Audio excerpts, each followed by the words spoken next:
Good evening, ladies and gentlemen, and welcome back to another edition of the Raw Prospect Podcast. It is Monday, a new month, July 1st, 9:53 p.m. Central Time, 2024. High atop a very hot and humid but beautiful Houston, Texas.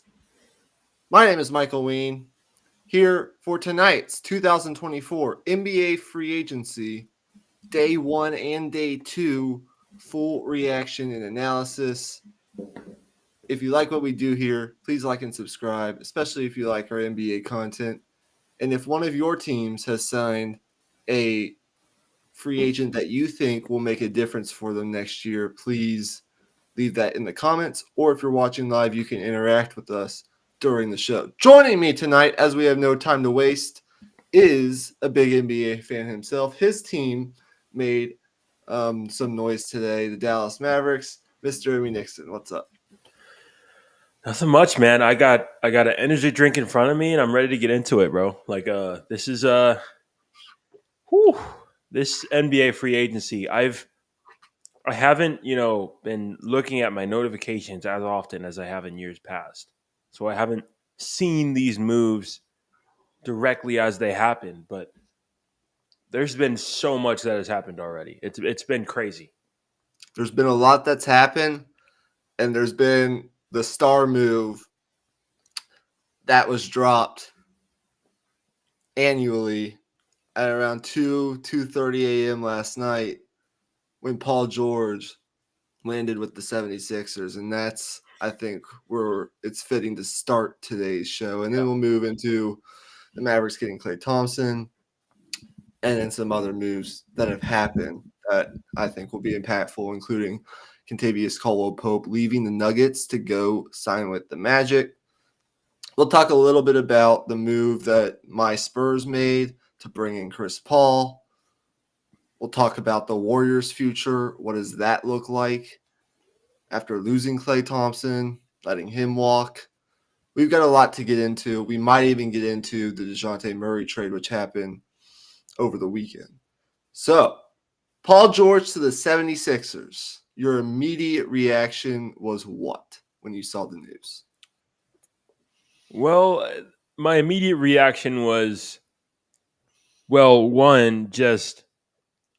Sixers are getting what I think is a underrated, just Swiss Army knife of a player. And the thing about Paul George is, I think he is so good as a third option at this point of his career, just because he will change his game based on how the night is going, and he knows how to just feel out the game and sense what his team needs in that moment. And he's not going to give you 40 every night in a playoff series. And that was proven this year, obviously, with how they went out against the Mavericks.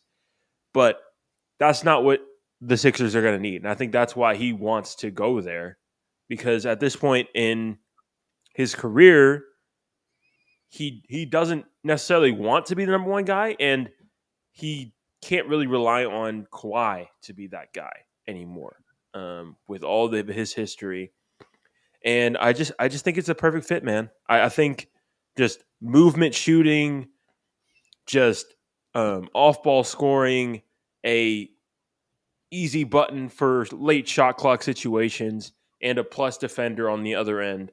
I think he's going to mesh well. I think it's going to be a pretty seamless fit. I agree.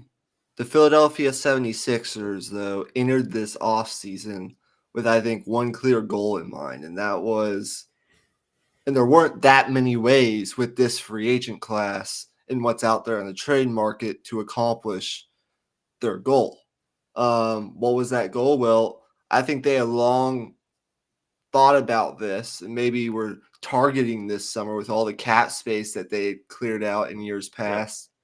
They had long targeted this summer with some space to work with to go out and try to land what you mentioned, a third star who was going to be available in free agency, so they didn't have to go out and make any trades and use any assets that they have that would fit perfectly or the closest thing to perfectly next to Joel Embiid and Tyrese Maxey. And in getting Paul George, I think that checks all three of those boxes. And it's a good thing because if he had remained a Clipper, which was very unlikely, we kind of knew that going in, but if he had remained in Los Angeles, there really wouldn't have been anyone else on the market that would have matched all of those criteria. Um, we're talking about a 9-time All-Star, including each of the past 2 years, a 6-time All-NBA honoree, a top 25 player in the league that's excels on both ends.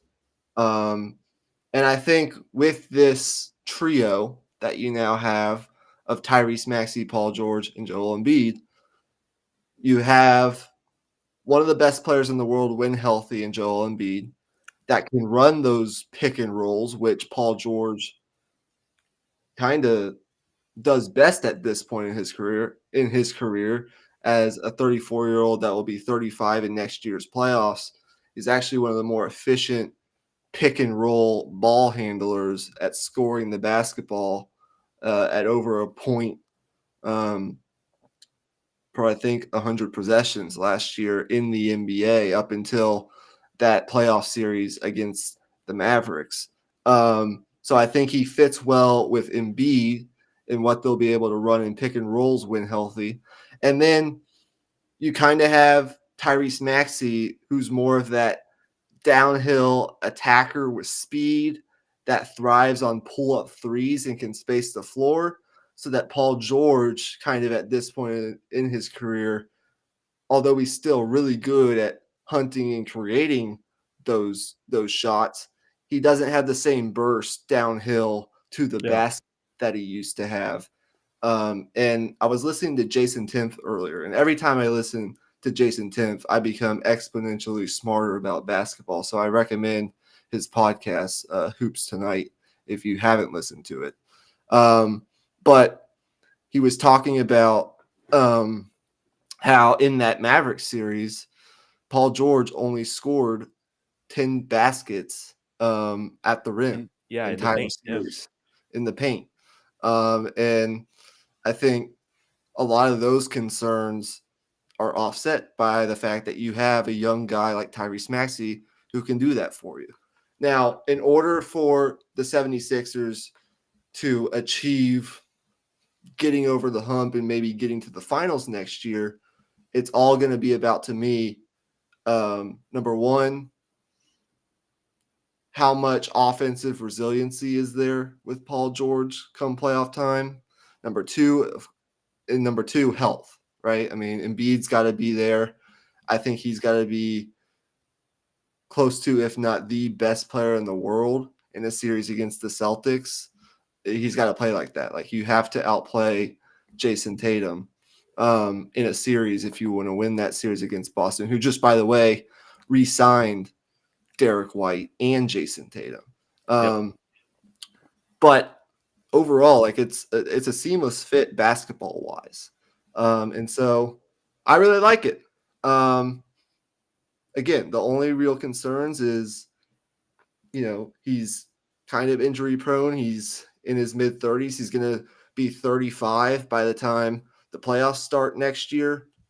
But in Philadelphia, he doesn't have to be as heavily relied upon as long as you have the health of Joel Embiid and a secondary shot creator like Tyrese Maxey. He can be the third guy, and that's why it fits so well. So the last thing I'll mention, and I think we should address the Clippers side really fast, is there was another move that I liked, didn't love, but I liked for Philly. I don't know if you saw that they went ahead and signed Andre Drummond as kind of that backup center that they've kind of been hunting.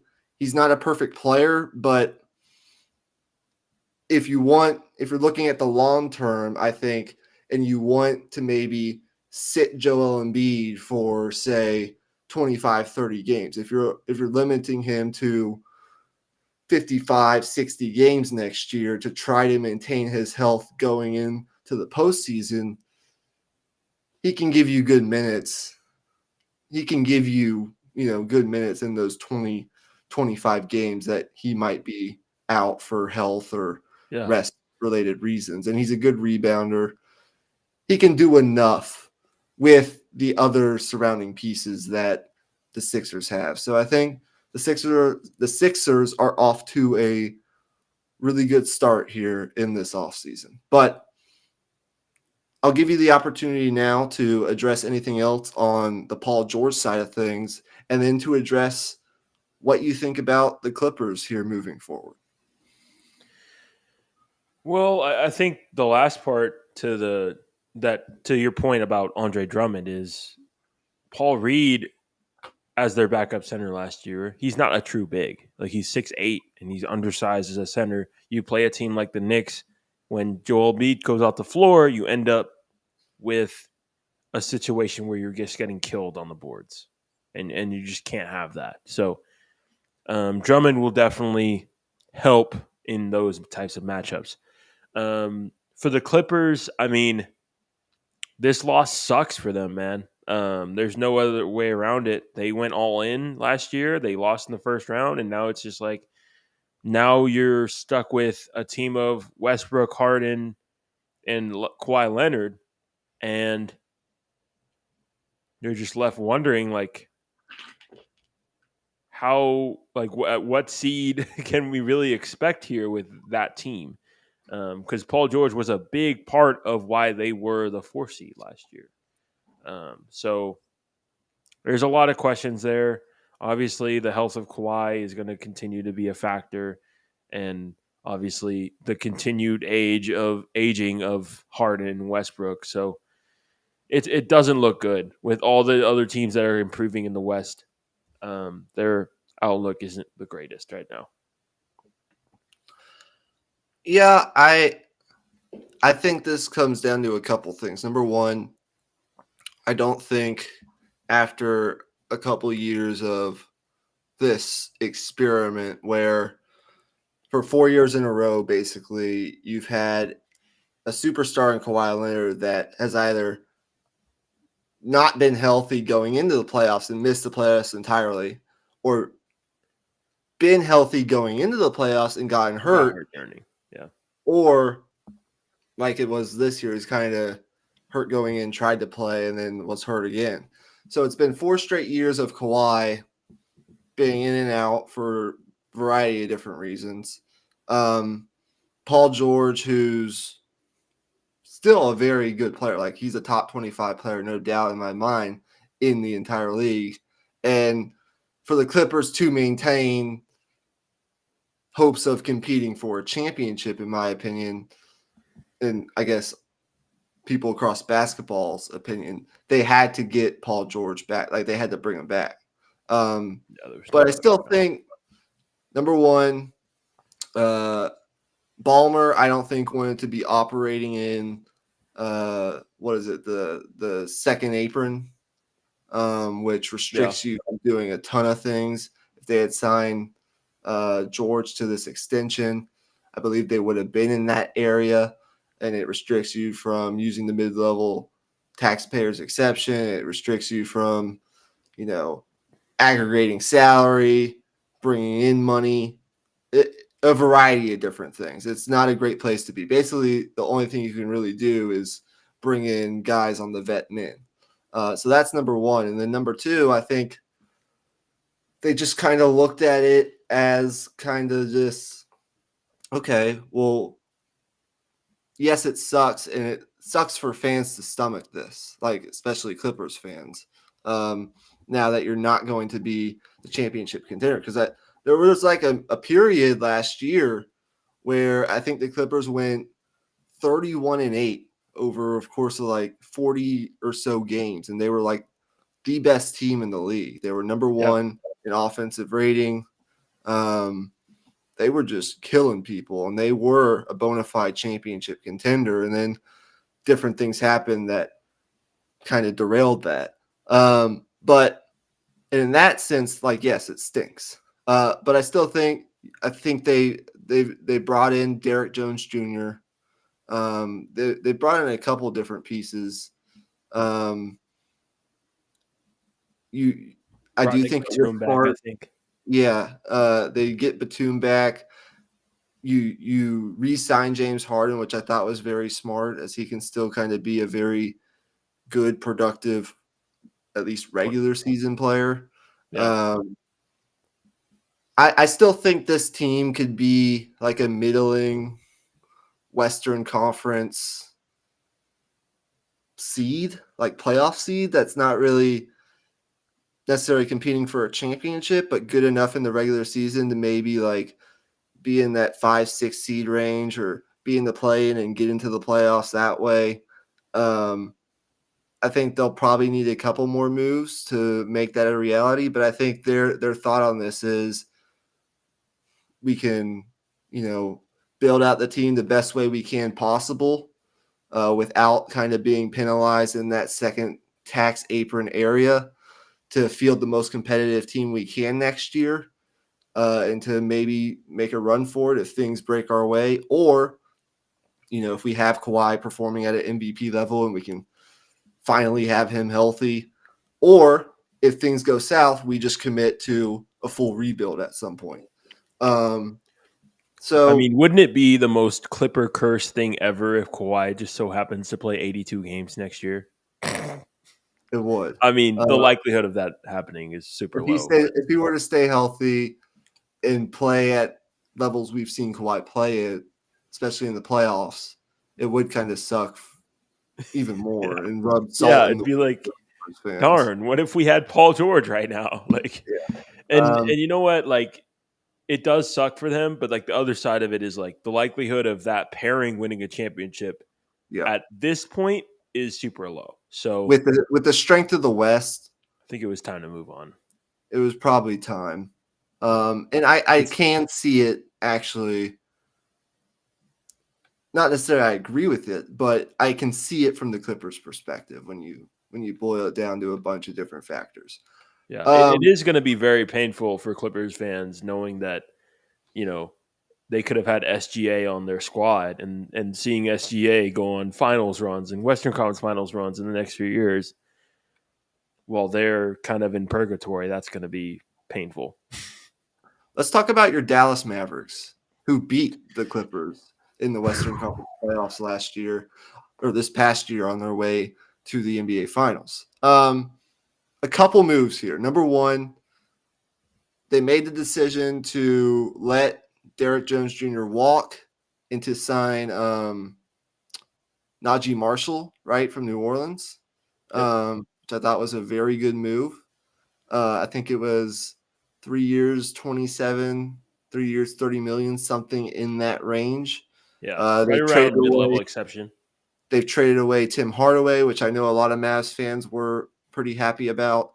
Yeah. And then today, the move that had been speculated about for the past couple of days, especially, but for a while now, since we've known that it was fairly likely that Klay Thompson was going to be moving on from the Warriors, that has been Klay Thompson, the Mavs agreeing to a sign and trade to acquire Klay Thompson. So there are a lot of different stuff there.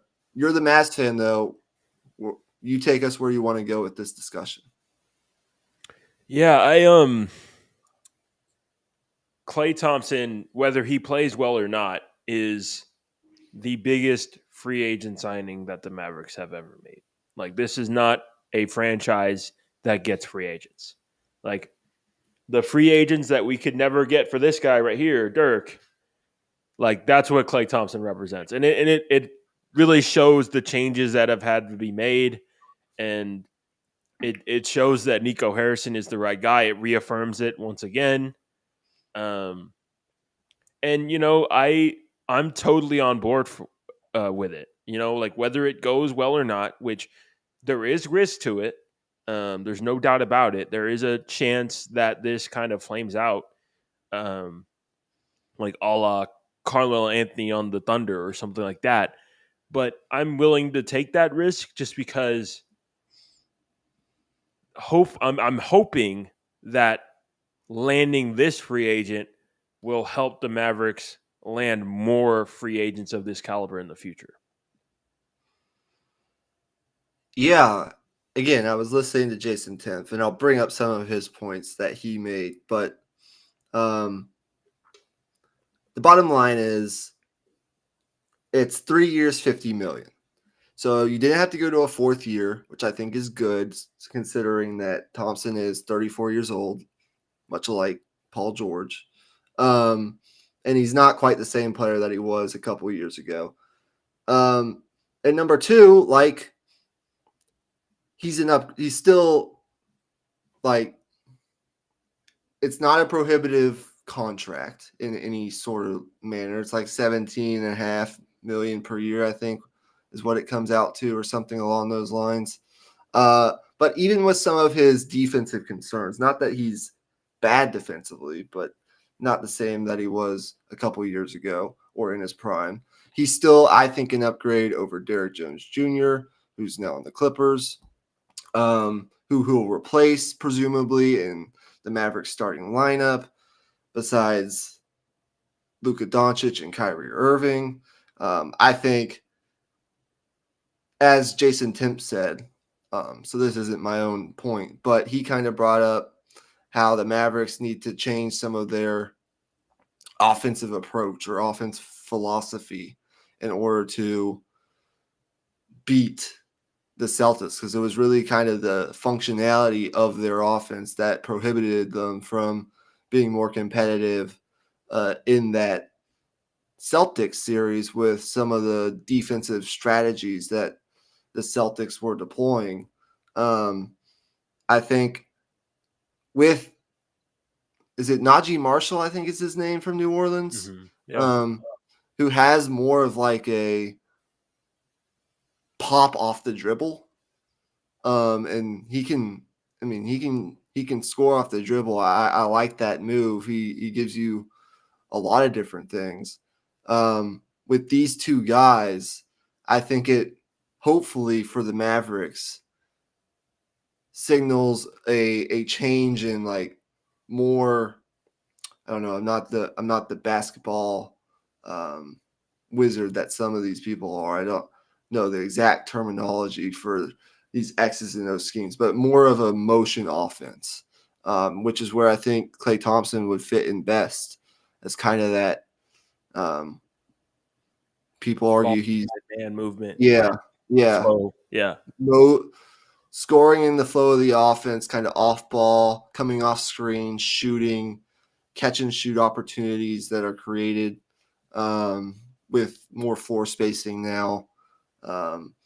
Now they're going to have to kind of pick their poison.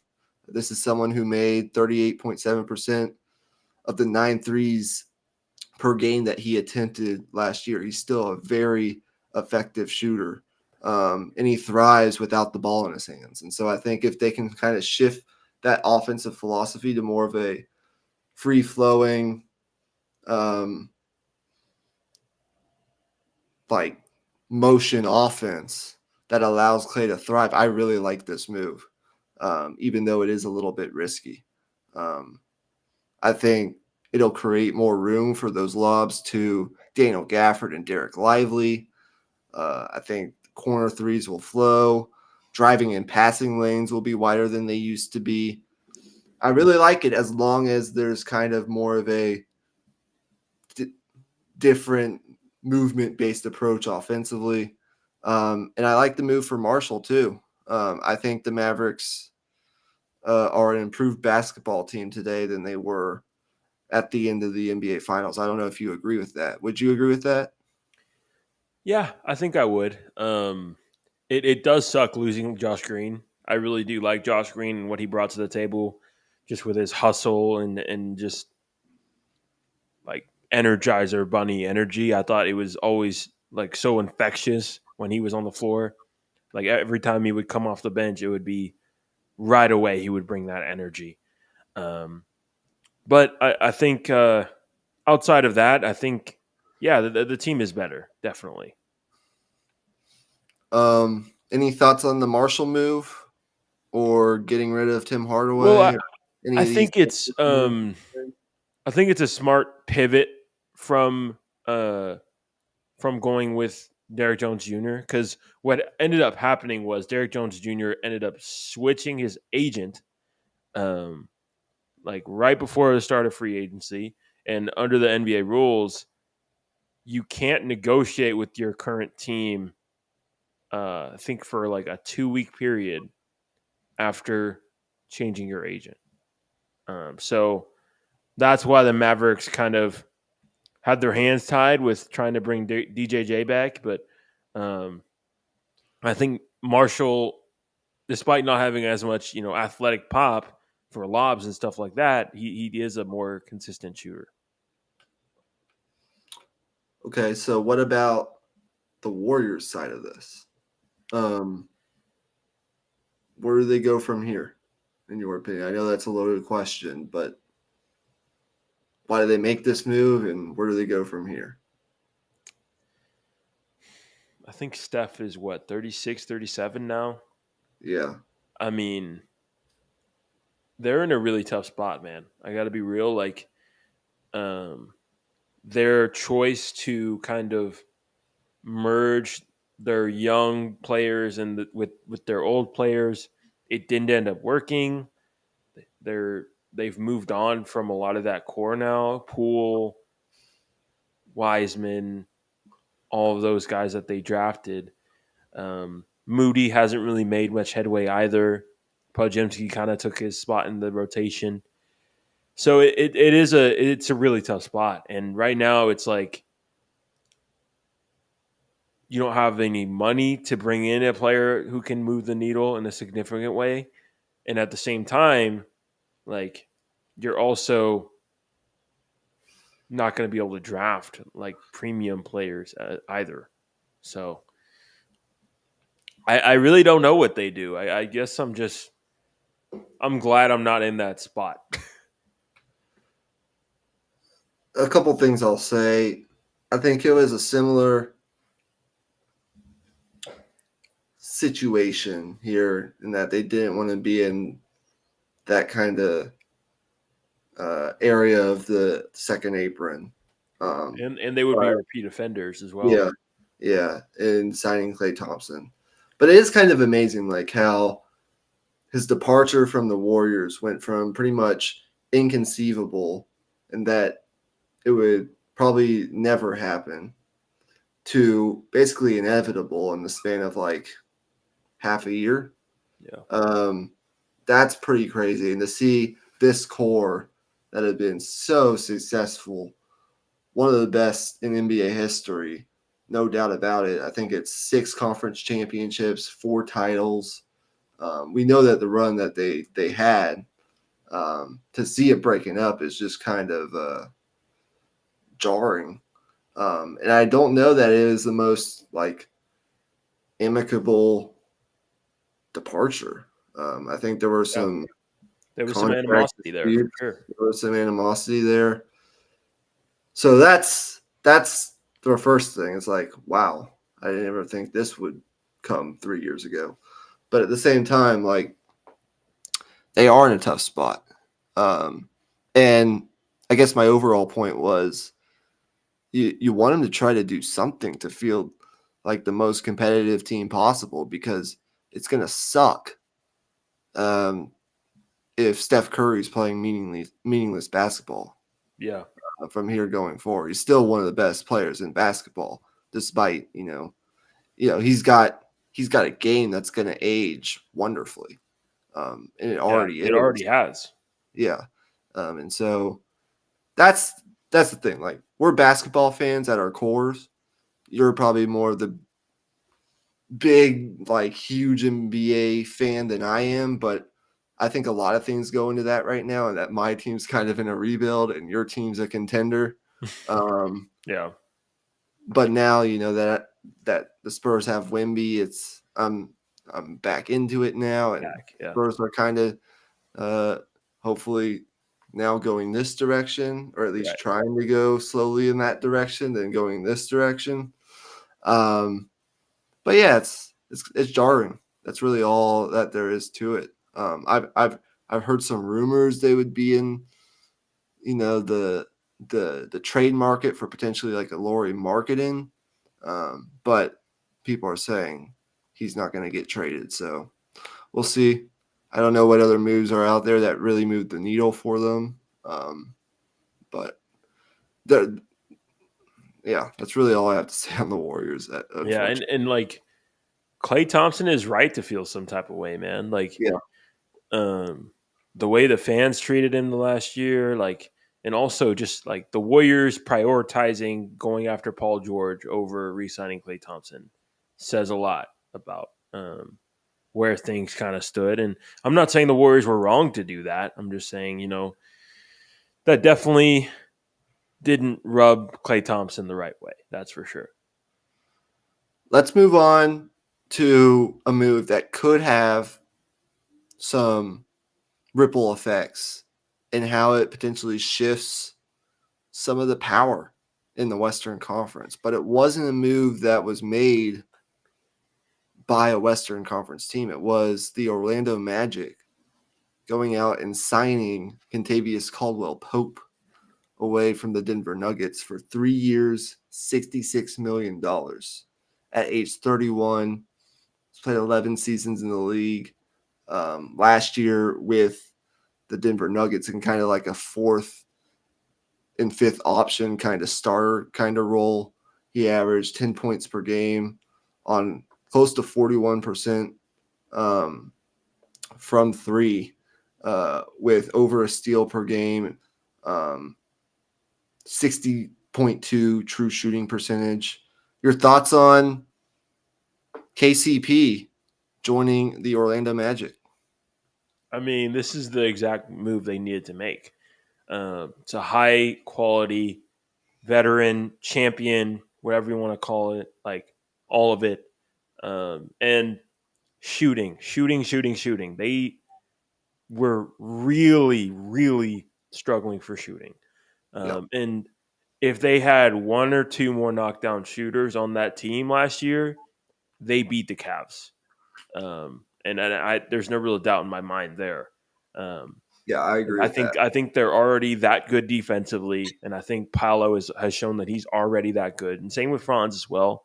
I think you have something really, really, really good with this core, and I think hopefully KCP can continue to be a plus defender. For the Magic, like if this contract were to go poorly, it would probably be because of KCP's age. He's had nagging injuries before, like hamstring stuff, lower body type of injuries. So it'll be something of that nature if things do go poorly. But the shooting, that's always going to remain, and that's the main thing that they needed. Yeah, sorry I'm shaking my head. The U.S. men's soccer team has lost to Uruguay and they're out of Copa America. Anyways, that's a different story for another day. Yeah, it's a very, very, very good move for the Magic. To all your points, I'll just kind of add on to that. He's joining forces with Jalen Suggs to form one of the most imposing wing defending duos in basketball, in my opinion. And perhaps more importantly, like the shooting that he brings to the table, 41% from three last year, will add much needed breathing room for what was a sludge of an offense to watch against the Cavs for most of that Yeah. series this past season, especially in the playoffs. Like it's still a work in progress offensively for that team, and he's going to add a catch and shoot threat that can handle the ball, that has playoff experience, championship level experience, keeping Paulo as kind of that primary ball handler. But it should also help guys like Franz Wagner as well. It's just like this move fits like a glove. He's a veteran. He'll be a leader, I think, on that team with a lot of their young pieces. He adds more shooting to the table, championship level experience, more defense, which already like multiplies what they're already great at, which is a great defensive team. More options on the perimeter. It's a it's a it's an A move. People will quibble about the contract, 3 years, $66 million, but it is what it is. And the Magic are ready to kind of, I think, make a move like this. Yeah. So that's that. From a Denver perspective, though, losing KCP, what does that do to the not only the Nuggets, but how does that shift your view of the West, if at all, right now? Well, I think Denver's cap situation is a very interesting one.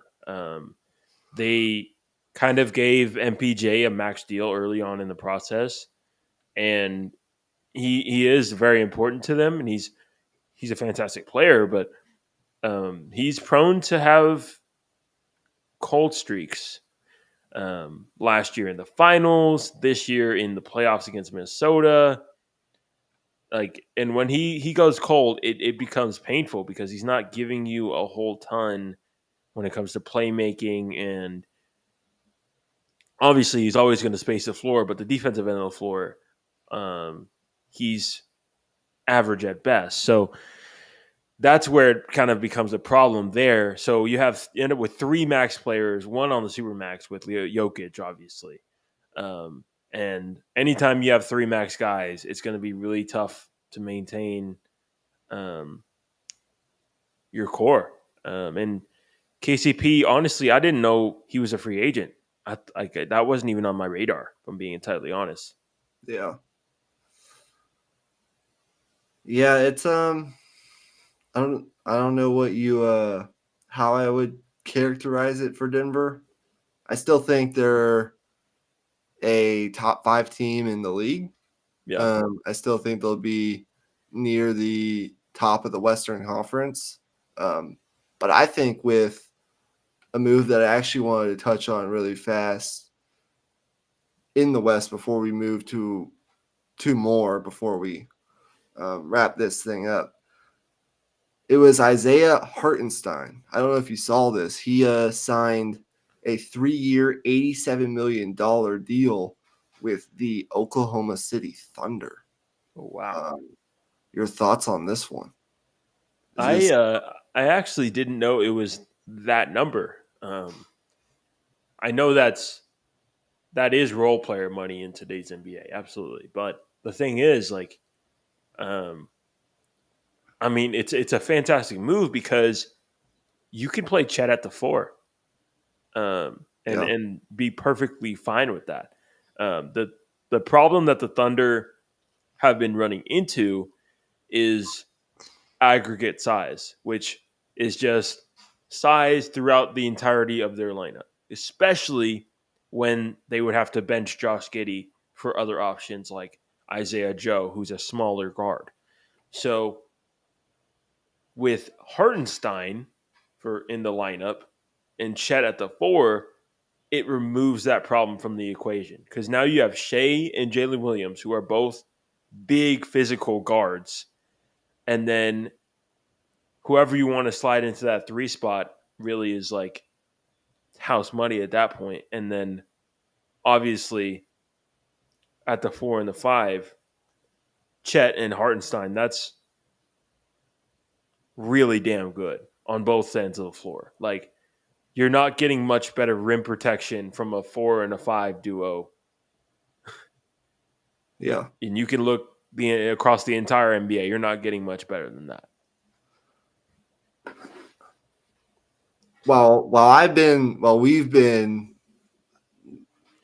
I drink coffee.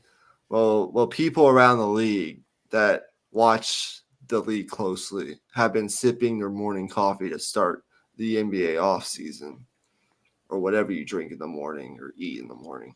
The Thunder have been busy building kind of this stick of dynamite. Number one, they sign they sign Aaron Wiggins, 5 years, $47 million. Then they go out and sign Isaiah Joe, 4 years, $48 million. And then last night, they come down with the hammer. They bring in Isaiah Hartenstein, who I'll touch on in a minute, to the tune of 3 years, $87 million. Add in the fact that just last week, they brought in Alex Caruso for Josh Giddey in that player-for-player swap. And they have, in just over a week, they have reinforced, I think, last season's number one seed in the West, the second youngest team in the league, with high-level role players who fit their system and will provide them with really great lineup versatility. Hartenstein, though, I don't know that I can think of a player like him. He really fashioned himself into one of, if not the best backup centers in the league last year, and what he did filling in for Mitchell Robinson, who got hurt, so much so that he kind of played his way out of the Knicks' price range, or at least that's what this was made to seem like. And he kind of took Robinson's spot too. Yeah. He played so well that, by becoming this brute force rebounder, a sturdy rim protector, his passing finesse, which is kind of underrated. Very underrated.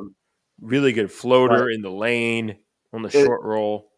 It's a Knicks loss, but it's big time Thunder gain. He's going to bring the heft and physicality that you can put on Jokic in the postseason, or some of these bigger bigs. You can play Chet at the 4 and Hartenstein at the 5. You can bring him off the bench. You can do a ton of different things, and he'll fit in. And he's still only 26 years old, so it's not like, it's fine money. I mean, you probably $29 million a year is a lot for kind of a role-playing center. But at the same time, this was a huge need for the Thunder. We talked about it extensively last year. He brings size, he brings rim protection, he brings defensive Thunder team that was second to last in that category last year. It's a perfect signing. And I think if I had to pick today, with the loss of KCP for Denver, with Paul George now exiting the Clippers, with the moves that the Thunder have made, I'd probably still give the Thunder the top seed in the regular season, or top spot in the Western Conference as of right now. I don't know if you... I mean, I would have to agree with that for sure. I mean, they definitely went about it in a different way than I would have. But the clear need at the 4 spot was, it was glaring. And obviously the Gordon Hayward trade didn't really work out the way they thought it would. So, man, going out and getting another center, they just saw how the Mavericks did them in with Gafford and Lively, that kind of two center duo kind of switching off minutes.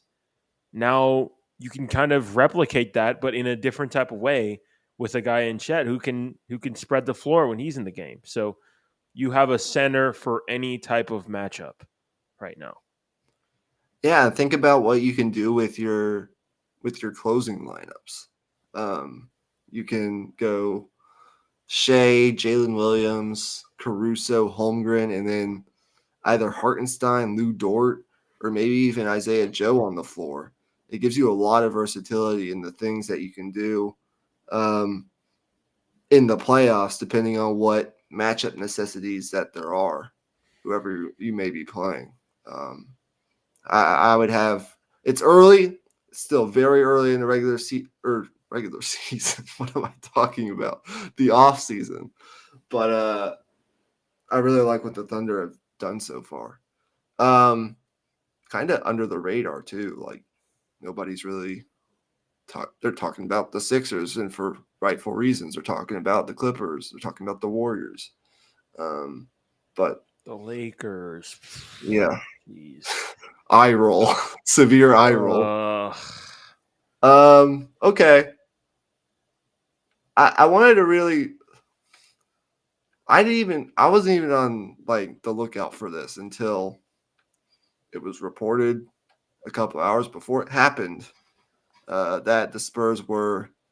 Well, it actually came to light once we found out that the Warriors were waiving Chris Paul rather than attempting to throw him into a sign-in trade along with KLAY Thompson. There were some packages that were discussed, I think, for Zach LaVine that were reported that were turned down by the Warriors. It's interesting, but that's not what I'm specifically talking about right now. I'm talking about what came to light in that the Spurs signed Chris Paul yesterday after he was waived by the Warriors. 1 year, $11 million, or just over that. So this is a 1 year thing as of right now. What was reported was that Pop got on the phone with Chris Paul and convinced him. I don't know how Pop does it, maybe over a glass of wine, whatever it would have been. It was in the evening yesterday.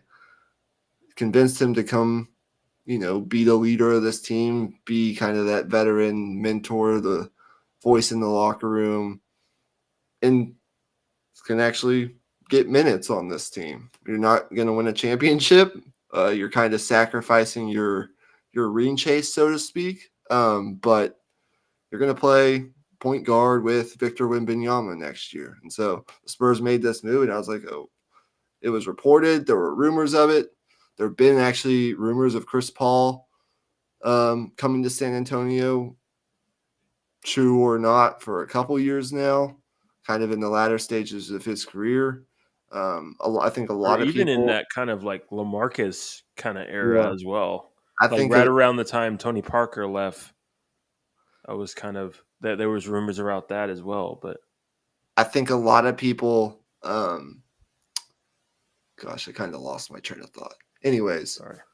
so this is where we're at right now. So I'll give you like my thoughts, but basically what this boils down to for me is this is kind of a 1 year kind of advanced, Paul in his NBA advanced years, the past couple of years. He's found great success being kind of like, have you watched The Karate Kid Yeah. or Cobra Kai? He's Yeah. been kind of like this Mr. Miyagi like figure as like the point guard who helped the Thunder a couple years back to that surprise fifth place finish in SGA's first season in Oklahoma City. And then he teamed up with Devin Booker to steer that young pre-KD Suns team to the finals. And then he's now, not that he's going to do any of that with the Spurs, but with the team as it's currently constructed.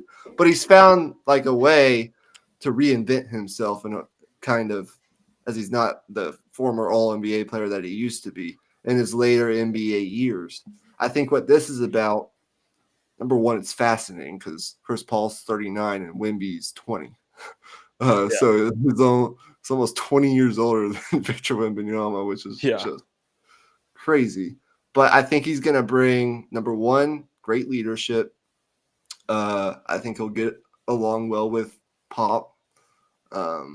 Great sense of order and purpose to this offense. Someone that can actually still, run this offense, run the pick and rolls with Wemby, and mentor Steph Castle, who I think, as we saw, in what the Spurs did with that eighth pick, kind of picking Rob Dillingham and then trading him away,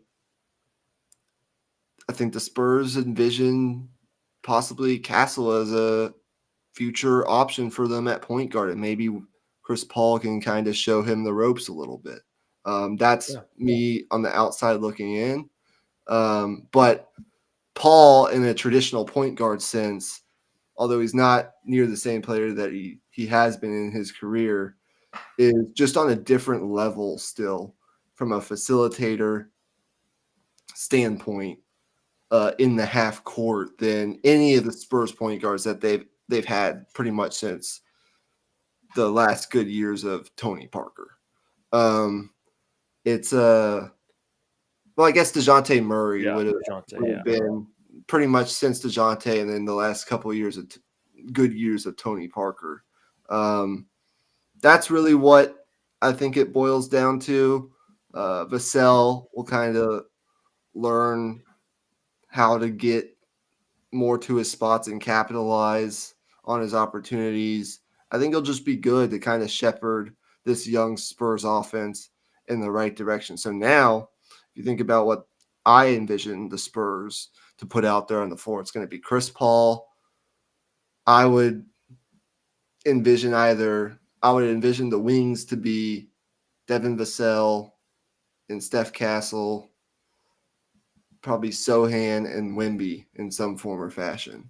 And then you'll have Trey Jones, Keldon Johnson, Zach Collins, who's still on this roster, and a couple other pieces coming off the bench. So it's I think pretty low risk. It's 1 year. I don't know that Chris Paul will play a ton. It'll probably only be 25, 30 minutes a game at the very most. Who knows how many games he'll actually play. This still isn't a team that's going to be really competing for the playoffs yet. I think what I'm starting to call this is Project Wemby 2025. I think they're targeting next summer as a summer in where they'll have a lot more cap space. They'll have a lot more flexibility to make the kind of moves that could move the needle for them moving forward in what will be Wemby's third season. But overall, in a way, like once he was waived, he could have chosen anywhere that he wanted to go, and he chose to come to San Antonio to play with Victor Wembanyama. So I don't know. It'll be interesting. Certainly didn't expect this to actually happen, but it happened. So here we are. Yeah, I feel like this is something that would go down in 2K, dude. Like I don't even. It's just so weird. I don't know. Chris Paul has made clear that he has kind of always wanted to play under Pop at some point. I didn't think it would actually ever happen at this point, but here we are. And I think the thing that goes under the radar too is like I think Chris Paul is not only going to help Wemby, but he's going to help Devin Vassell a lot as well. Just in a basketball IQ standpoint, having Chris Paul in the room throughout the summer, throughout the season, I think, I am pretty high on Devin Vassell. I think there is a chance that he goes out next year and gets into that most improved player conversation. Yeah.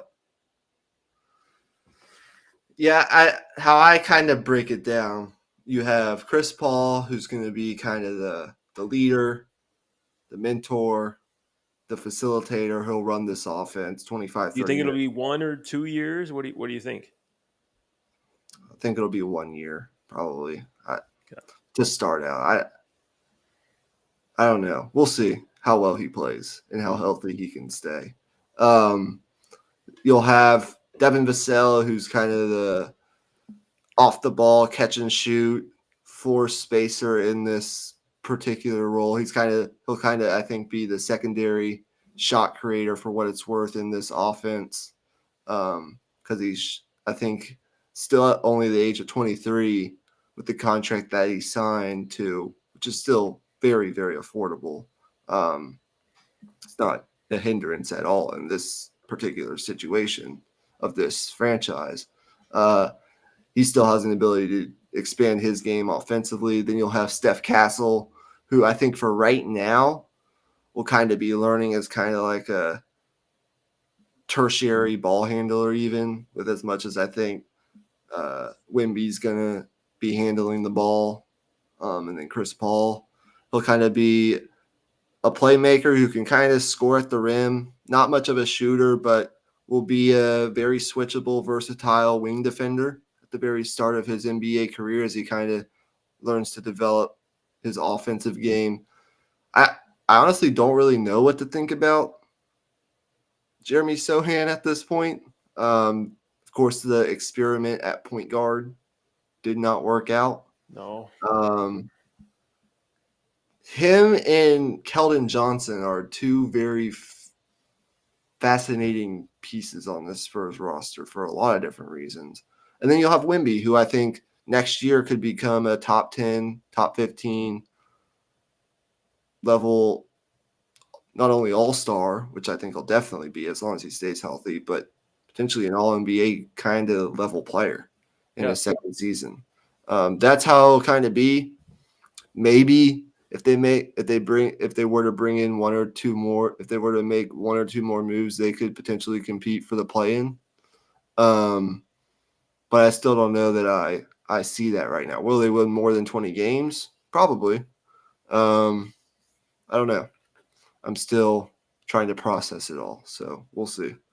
I guess the last thing we had to talk about was the DeJounte Murray trade to New Orleans that happened less than a week ago. I need to pull up the terms of the deal. I don't have them in front of me. I think it was Dyson Daniels. Yeah, it was. So here it is. Hawks trade DeJounte Murray to the Pelicans in exchange for Larry Nance, Dyson Daniels, 2 first-round picks, including the often discussed, recently deferred Lakers selection in next year's draft for DeJounte Murray. What do you think about this for both sides, the Pelicans and the Hawks? First of all, it's hard for me to even fathom that the Anthony Davis trade picks are still a thing. But with the trade though, I see it as a fantastic trade for the Pelicans, man. I really don't see a downside to this. I really don't. You have a very expensive team, and this adds to that for sure. But you've needed a point guard for a while. CJ McCollum is not a point guard. He's best utilized as a shooting guard, and DeJounte Murray is the other way around. He's not a shooting guard. He's best used as a point guard with the ball in his hands, and I think CJ McCollum and DeJounte Murray will play off of each other's strengths as a backcourt as well. DeJounte Murray is a fantastic defender, and I think he'll kind of get back to that in this role with the Pelicans, given that he won't have as much scoring to do on his plate. And CJ McCollum, while he's not as much of a plus defender, is a fantastic shooter. So that backcourt I see as a really solid fit. We still don't know what's going to go down with Brandon Ingram. That is still up in the air and still something that has to be something that still has to play out if you're the Pelicans. But whether you bring him back or not, I see this Pelicans team as squarely within the playoff picture, especially if they can keep Zion healthy. Yeah, I would agree. I don't know that I have all that much more to add to that. Just in the past hour, there's only really been one move that may or may not interest you. The Clippers have made another kind of fringe move. They've signed Mo Bamba for what it's worth to a 1-year contract. And then in that MAVS trade that we were discussing earlier, they're sending 2 second-round picks to Golden State. That sign and trade is officially done at this point. Yeah, including we don't have any more second round picks. We just sent out 2 to Detroit as well. Yeah. Wow. In this deal, they're sending a 2031 second round pick. Oh boy. That's way down the road. I don't know what else. Anything else from an NBA standpoint that we need to talk about before we wrap this thing? No. It's been a jam-packed show.